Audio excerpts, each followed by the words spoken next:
जय शिव शंभू। दोस्तों आज की यह कहानी बड़ी ही ज्ञानवर्धक और प्रेरणादायक है। मेरा आपसे अनुरोध है कि कृपया इस कहानी को अंत तक अवश्य सुनें। दोस्तों, एक बार की बात है, एक युवक अपने जीवन से बेहद परेशान होकर एक पेड़ के नीचे बैठा था।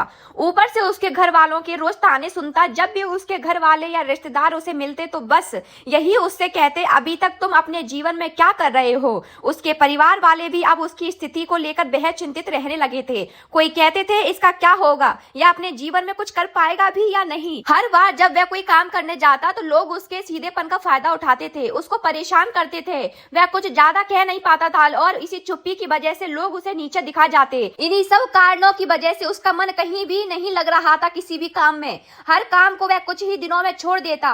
उसके मन में बहुत कुछ चल रहा था, उसके मन में विचारों के तूफान उठ रहे थे। वह सबसे कुछ ना कुछ कहता रहता था, लेकिन अपनी इस आदत के कारण वह किसी से कुछ नहीं कह पाया। वह अंदर ही अंदर घुल रहा था, टूट रहा था। अपने भाव, अपनी पीड़ा, सब कुछ अपने ऊपर अंदर दबा रहा था, लेकिन वो कभी भी वह किसी से भी अपने मन की बात नहीं बताता था। एक दिन की बात है, वह युवक यूं ही भटकते हुए काफी दूर आ गया। वह एक जंगल से होकर अपने घर की तरफ जा रहा था, तभी उसकी नजर एक आश्रम पे पड़ती है। फिर वह युवक उस आश्रम में चला जाता है। वहां जाकर उसने देखा कि एक संत महात्मा अपने शिष्यों को उपदेश दे रहे थे। वह युवक कुछ समय ऐसे ही खड़ा रहा और जब उपदेश समाप्त हुआ तब वह युवक उन संत महात्मा जी के पास जाता है और उन्हें प्रणाम करके कहता है, हे गुरुदेव, मेरी किस्मत इतनी खराब क्यों है। मैंने आज तक अपने जीवन में जो भी चाहा वह मुझे कभी नहीं मिला। हमेशा असफलता और निराशा ही मेरे हाथ लगी है। लेकिन मैं ऐसे बहुत से लोगों को जानता हूँ जिनके जीवन में किसी भी चीज की कोई कमी नहीं है। उन्होंने अपने जीवन में जो कुछ भी चाहा वह सब उन्हें प्राप्त हुआ। हे गुरुदेव, आखिर ऐसा क्यों होता है कि कुछ लोगों को सब कुछ मिलता है, वह जो भी करते हैं हर कार्य में सफलता होते हैं, अपनी चाहत की हर चीज को प्राप्त कर लेते हैं, जबकि दूसरी तरफ ज्यादातर लोग बस मेरी तरह सपने देखते रहते हैं, लेकिन वह कभी भी अपनी मनचाही चीजों में सफलता हासिल नहीं कर पाते।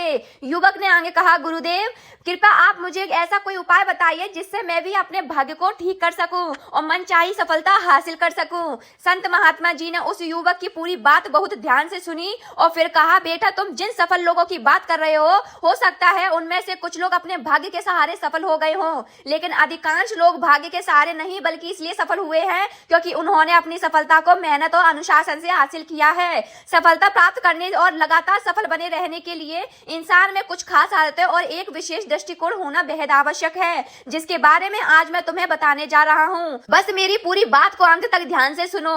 तब उस युवक ने कहा, हे गुरुदेव, मैं आपकी पूरी बात को ध्यान पूर्वक सुनूंगा। इसके बाद संत महात्मा जी ने कहना शुरू किया, बेटा, हम सही तरीके से और शांत चित्त के साथ सोचकर जीवन में आने वाली हर चुनौती का समाधान खोज सकते हैं। बेटा, इससे पहले मैं तुम्हें 3 प्रश्न बताना चाहता हूँ जिनका उत्तर जानना हर मनुष्य के लिए बेहद आवश्यक है। संत महात्मा जी ने कहा, पहला प्रश्न, कौन किसके भाग्य का खाता है।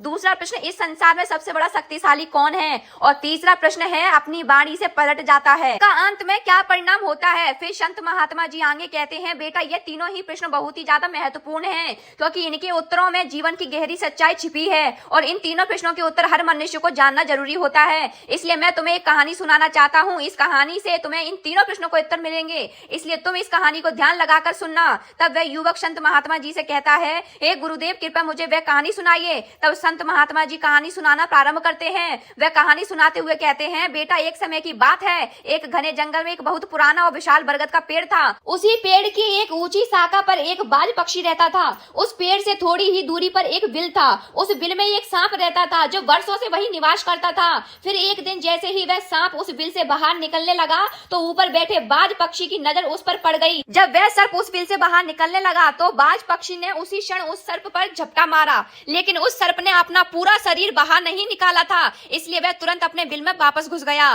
थोड़ी देर बाद उस सर्प ने फिर से धीरे धीरे अपना मुंह बाहर निकाला और देखने लगा कि वह बाज पक्षी अब भी वही है या फिर उड़ चुका है, लेकिन जैसे ही उसने अपना सिर बाहर निकाला उस बाज पक्षी ने दोबारा उस पर झपटा मारा, परंतु वह फिर से अपनी जान बचाकर वापस अपने बिल के अंदर घुस गया। अब यह सिलसिला लगातार चलने लगा। जैसे ही सर्प आता वह बाज पक्षी उस पर झपटा मारता और उसे पकड़ने की कोशिश करता। वह बाज पक्षी मन में सोच रहा था कि जब भी यह सांप बिल से बाहर निकलेगा तो मैं इसे अपना शिकार बना लूंगा। वह सर्प बाज पक्षी के डर के कारण बिल के अंदर ही छिपा रहता है। जब सांप को उस बिल में रहते हुए काफी समय हो जाता है तो वह अपने मन में विचार करने लगता है कि काश कहीं से राजा विक्रम आ जाए। वह दूसरों के कष्टों को हरण कर लेते हैं, दूसरों की संकट में सहायता करते हैं। राजा विक्रम ही ऐसे हैं जो मेरी इस बाज पक्षी से रक्षा कर सकते हैं। वह सर्प राजा विक्रम को याद करता हुआ उस बिल में छिपा रहता है और जो भी कोई उस मार्ग से निकल कर जाता था तो उनसे यह वह सर्प कहता कि भाई कोई मेरी बात राजा विक्रम तक पहुंचा दो या मुझे राजा विक्रम से मिला दो, मैं उसका जीवन भर एहसानमंद रहूंगा। फिर एक दिन राजा विक्रम जो सदैव दूसरों के दुख दर्द को हरने के लिए जाने जाते थे, वन की ओर यात्रा कर रहे थे। जब वह उसी रास्ते से गुजरे जहां वह सर्प बिल में छुपा हुआ था तो उस सर्प ने अंदर से ही पुकारना शुरू कर दिया, कोई है, कोई मुझे राजा विक्रम से मिलवा दो, मैं जीवन भर उसका एहसानमंद रहूंगा। राजा विक्रम ने जैसे ही ये आवाज सुनी तो वे वहीं रुक गए और बोले, कौन है और तुम्हें राजा विक्रम से क्या काम है? तब सर्प कहने लगा, देखो भाई, राजा विक्रम दूसरों के दुखों का हरण करते हैं। मैं कई दिनों से इस बिल में छिपा बैठा हूँ, मैं बहुत दुखी हूँ। इस पेड़ की शाखा पर एक बांस पक्षी रहता है जो जैसे ही मैं बाहर निकलने की कोशिश करता हूँ मुझ पर हमला कर देता है। इस डर से मैं ना तो बाहर निकल पाता हूँ ना कुछ खा पाता हूँ। मैं ऐसे ही इस बिल में पड़ा हुआ हूँ, ऐसे ही अपना जीवन व्यतीत कर रहा हूँ। तब राजा विक्रम कहने लगे, हे सर्पराज, मैं ही राजा विक्रम हूँ, बताओ तुम्हारे कष्ट का निवारण कैसे करूँ? तब सर्प ने कहा, हे महाराज, आप जो उचित समझे वह करें, पर कृपा करके मुझे इस संकट से मुक्त कर दीजिए, वरना एक दिन यह बाज पक्षी मुझे निश्चित ही मार डालेगा। तब राजा विक्रम कहने लगे, हे सर्पराज, अगर तुम कहो तो मैं तुम्हें इस जंगल से कहीं दूर छोड़ दूं। तब सर्प कहने लगा, हे महाराज, जब आप मुझे दूर छोड़ने जाओगे तो यह बाज पक्षी हमें देख लेगा और वह वहीं पर जाकर फिर से बैठ जाएगा और मौका मिलते ही यह मुझे मार डालेगा। सर्प ने आगे कहा, महाराज, मेरी एक विनती है, कृपया आप कुछ समय के लिए मुझे अपने शरीर में शरण दीजिए। सर्प ने कहा, महाराज, मेरी एक विनती है, कृपया आप कुछ समय के लिए मुझे अपने शरीर में शरण कर लीजिए। अगर आप मुझे अपने पेट में कुछ समय के लिए स्थान दे देते हो तो बाज पक्षी को यह आभास भी नहीं होगा कि मैं यहाँ से गायब हो चुका हूँ। जब हम इस जंगल से काफी दूर निकल जाएंगे तब मैं बाहर आ जाऊंगा। तब राजा विक्रम कहने लगे, ठीक है सर्पराज, तो मेरे पेट में प्रवेश कर जाओ। इतना कहकर राजा विक्रम अपना मुंह खोल देते हैं और वह सर्प तुरंत राजा विक्रम के पेट में प्रवेश कर जाता है और राजा विक्रम के पेट में जाकर बैठ जाता है। तब राजा विक्रम उस सर्प को अपने पेट में लिए काफी दूर जंगल के भीतर पहुंच गए। उन्होंने उस सर्प से कहा, हे सर्पराज, अब आप पेट से बाहर आ जाइए, यह जंगल सुनसान है, अब आपको कोई भी बाज तंग नहीं करेगा। राजा विक्रम की बात सुनकर सर्प कहने लगा, नहीं महाराज, मैं अब आपके पेट से बाहर नहीं निकलने वाला। तब राजा विक्रम ने कहा, क्यों भाई, ये क्या कह रहे हो? तुमने तो वादा किया था कि जैसे ही हम सुरक्षित और सुनसान स्थान पर पहुंचेंगे तुम पेट से बाहर आ जाओगे। अब क्या हुआ? अब सुनसान स्थान भी आ गया है, अब बाहर निकलिए। तो सर्प कहने लगा, देखिए महाराज, जैसा रहने का आनंद आपके पेट में है वैसा ना तो उस बिल में था और ना ही कहीं और मिल सकता है। अब मैं आपके पेट से कभी बाहर नहीं निकलने वाला। राजा विक्रम मन में सोचने लगे कि यह सर्प तो बड़ा ही दुष्ट है, अब मैं क्या करूं? अब उस सर्प के विष के प्रभाव से राजा विक्रम के पूरे शरीर में कोढ़ फूटने लगे, उनके शरीर से कोढ़ निकल आया। वे मन में सोचने लगे कि अब मैं यदि अपने राज्य में वापस जाऊंगा तो यह अभी संभव नहीं है, क्योंकि मैं इस वक्त कोढ़ी हो गया हूँ और मुझे इसी वन में रहकर इस सर्पराज से भी छुटकारा पाना है। यह सोचकर राजा विक्रम एक पेड़ के नीचे कुटिया बनाकर सो जाते हैं। धीरे धीरे राजा विक्रम का शरीर कमजोर होने लगा, उनकी अंगों से कोढ़ टपकने लगा और रक्त बहने लगा, उनके शरीर से सर्प का जहर रिसने लगा, जिसकी वजह से बदबू भी आने लगी। वह सर्प अब राजा विक्रम के पेट में कुंडली मारकर बैठा हुआ था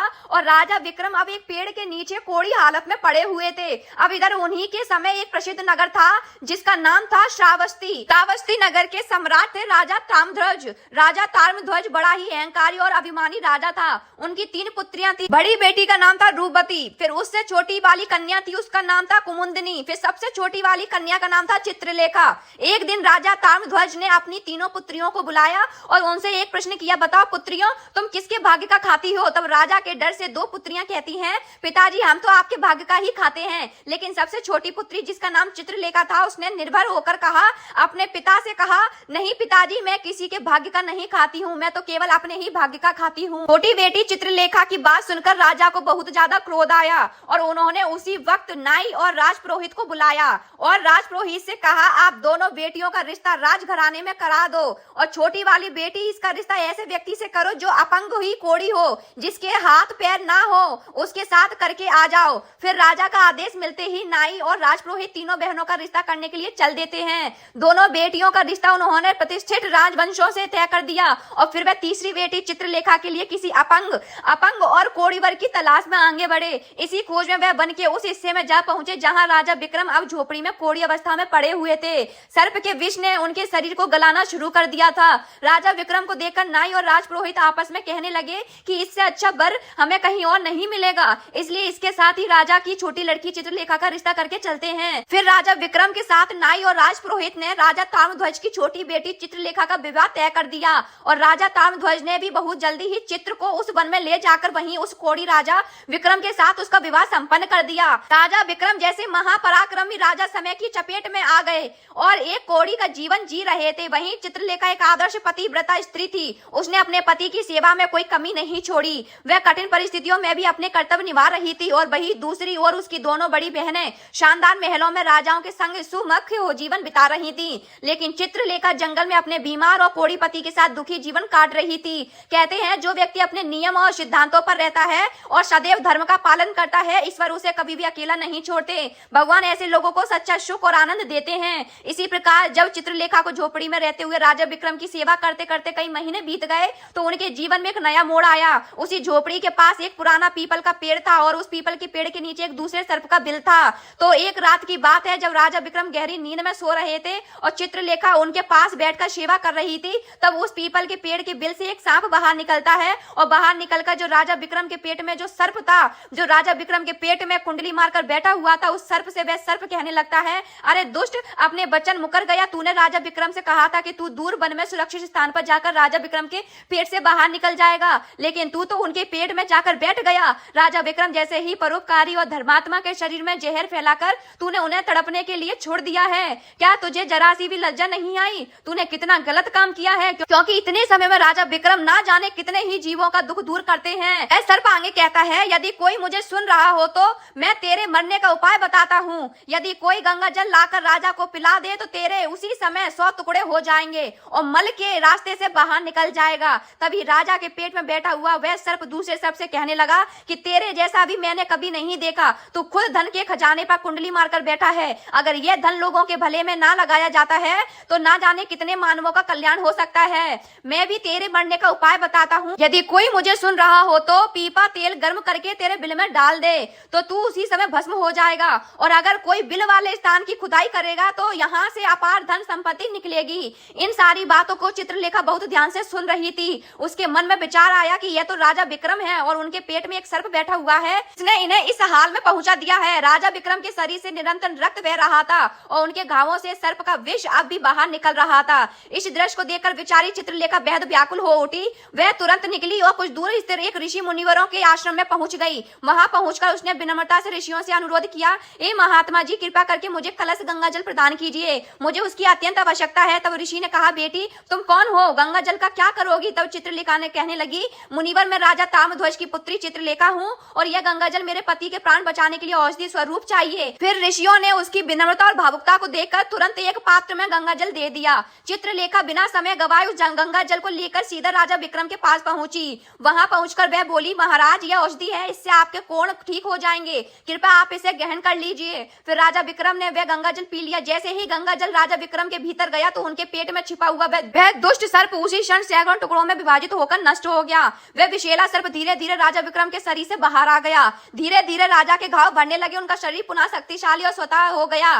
कुछ ही दिनों में राजा विक्रम पूर्ण रूप से ठीक हो गए। अब राजा विक्रम से चित्रलेखा कहने लगी, महाराज, मैं एक स्त्री हूँ और इस शहर में नहीं जा सकती, कृपया आप शहर जाकर एक पीपा तेल लेकर आइए। तब राजा विक्रम कहने लगे, चित्रलेखा, उस तेल का तुम क्या करोगी? तब चित्रलेखा कहने लगी, महाराज, आप पहले तेल लेकर आइए, फिर मैं आपको बताऊंगी। चित्रलेखा की बात सुनकर राजा विक्रम तुरंत बाजार जाते हैं और वहां से एक पीपा तेल का तेल लेकर आते हैं और चित्रलेखा वहां आग जलाती है और उस आग पर उस तेल को गर्म करती है और तेल को गर्म करके उस सर्प के बिल में खाली कर देती है। गर्म तेल जैसे ही बिल में डाला गया तो दूसरे सर्प की भी मृत्यु हो गई। इसके बाद चित्रलेखा राजा विक्रम से कहने लगी, हे महाराज, अब कृपया इस स्थान की खुदाई कीजिए। फिर राजा विक्रम ने जब उस स्थान की खुदाई की तो वहां से अपार धन संपत्ति निकली। फिर चित्रलेखा कहने लगी, महाराज देखिए, मैं जानती हूँ कि आप उज्जैन नरेश राजा विक्रम हैं, लेकिन मेरे पिता ने मेरा अपमान किया, एक कोढ़ी इंसान से मेरी विवाह कराया, परंतु मैं मेरे भाग्य का खाती हूँ, इसीलिए इसी स्थान पर मेरे पिता का जो महल है उससे भी अच्छा महल बनना चाहिए। तब राजा विक्रम कहने लगे, चित्रलेखा, तुम यह कैसी बातें कर रही हो? हम तो सम्राट हैं, भला यहाँ पर हम महल क्यों बनाएंगे? आप उज्जैन नगरी को चलिए। परंतु राजा विक्रम के कहने पर भी चित्रलेखा नहीं मानी। फिर राजा विक्रम ने उसी वन में एक भव्य महल का निर्माण किया। दोस्तों, इस संसार में सबसे बलवान और ताकतवर कोई नहीं होता, बलवान होता है केवल समय। जिसका समय अच्छा होता है वह आगे बढ़ता रहता है और जिसका समय खराब होता है वह चाहे कितना भी बड़ा क्यों ना हो, लेकिन वो कभी आगे नहीं जा सकता। इसी बीच उज्जैन में राजा ताम्रध्वज पर एक शत्रु राजा आक्रमण कर देता है। राजा ताम्रध्वज युद्ध में पराजित हो जाते हैं और राजा अपने प्राण बचाते हुए अपने परिवार सहित उसी वन में पहुंच जाता है जहां उसकी छोटी बेटी चित्रलेखा रहती थी। जब उस वन में वह राजा भूखा प्यासा भटक रहा था, फटे हुए वस्त्र और भूख से पीड़ित प्यास से राजा गला सूखा जा रहा था, तो राजा घूमते घूमते चित्रलेखा और राजा विक्रम के महल के नजदीक जा गुजरता है। तो चित्रलेखा अपने पिताजी को पहचान लेती है। चित्रलेखा ने अपने एक सेवक को भेजा और सेवक भेजकर अपने पिता महाराज ताम्रध्वज, जो एक फटे हुए वस्त्र पहने हुए थे, उनके पास वस्त्र नहीं थे, उन्हें बुलवाया। राजा ताम्रध्वज सोचा कि ये न जाने कौन है और हमें क्यों बुला रही है। जब राजा ताम्रध्वज चित्रलेखा के पास पहुंचे तो उन्होंने अपनी बेटी को पहचान लिया। तो चित्रलेखा अपने पिता से कहने लगी, पिताजी मैं वही चित्रलेखा हूँ और मैं आपसे यह कहती थी कि मैं मेरे भाग्य का खाती हूँ। तो देखिए, मैं मेरे ही भाग्य का खाती हूँ, आपके भाग्य का नहीं खाती। आपने ही मेरा विवाह एक कोढ़ी व्यक्ति से करवा दिया था, परंतु मेरे भाग्य में तो एक सम्राट लिखा हुआ था। देखिए पिताजी, मैं उज्जैन नरेश राजा विक्रम की पत्नी हूँ। राजा ताम्रध्वज मन में विचार करता है और अपनी उस बेटी से अपने अपराध के लिए क्षमा मांगता है। दोस्तों, इस दुनिया में अगर कोई सबसे बड़ा बलवान है तो वो है समय। ना कोई व्यक्ति किसी और के भाग्य का खा सकता है और ना ही कोई किसी के भाग्य का खा सकता है। अक्सर लोग सोचते हैं ये तो मेरे भाग्य का खा रहा है, लेकिन सच्चाई तो ये है, हर इंसान वही खाता है जो उसके भाग्य में पहले से लिखा होता है। हर दाने दाने पर लिखा है खाने वाले का नाम। अभी ये मत सोचिए कि आप किसी को खिला रहे हो। आप किसी को खिलाने वाले कौन होते हो? इस संसार को खिलाने वाले तो एक ही है और वह है भगवान। जो अपनी बात से मुकर जाता है उसका अंत वही होता है। जैसे राजा विक्रम के पेट में बैठे हुए उस दुष्ट सर्प का हुआ था, अनंत वह विनाश को प्राप्त होता है। हमेशा सत्य की ही विजय होती है और अधर्मी, अत्याचारियों, पापियों का अंत होता है। इस तरीके से राजा विक्रम और उसकी पत्नी चित्रलेखा के राजा ताम्रध्वज का बड़ा स्वागत किया। राजा विक्रम महाराज ताम्रध्वज को अपने साथ उज्जैन ले आए और उन्होंने अपनी सेना राजा ताम्रध्वज के साथ भेजी और जिस शत्रु राजा ने राजा ताम्रध्वज को पराजित किया था उससे अपना राज्य वापस पा लिया। दोस्तों, याद रखिए, जिसकी किस्मत अच्छी होती है, जिसके कर्म अच्छे होते हैं, उसके घर में ईश्वर किसी न किसी रूप में सुख जरूर भेजता है। हम और तुम तो अपने परिवार का पालन करने में ही हिचक जाते हैं, लेकिन इस संसार का पालन पोषण करने वाला तो देखिए, वह समस्त संसार का हर जीव जंतुओं का ध्यान रखते हैं। कहानी सुनाने के बाद वह संत महात्मा उस युवक से कहते हैं, बेटा अब तुम्हें उन तीनों प्रश्नों का उत्तर मिल गया होगा। वह युवक संत महात्मा जी से हाथ जोड़कर कहता है, हाँ महात्मा जी, अब मुझे सब समझ आ गया है। फिर उस युवक ने संत महात्मा को धन्यवाद किया, अपने घर लौट गया। उसके बाद उस युवक ने खूब परिश्रम किया, खूब मेहनत की और एक दिन वह एक बड़ा व्यापारी बन गया। तो दोस्तों, उम्मीद है इस कहानी से आपको बहुत कुछ सीखने को मिला होगा। यदि आपको यह वीडियो अच्छी लगी हो तो लाइक करें और इसे अपने दोस्तों, अपने परिवार के साथ शेयर अवश्य करें। और हाँ, यदि आप ऐसी ही ज्ञानवर्धक कहानियां सुनना चाहते हैं तो हमारे चैनल शिवांश भक्ति चैनल को सब्सक्राइब करें। प्यार से कमेंट बॉक्स में लिखें हर हर महादेव। भोले बाबा आप सब पर अपनी कृपा बनाए रखें। जय शिव शंभू।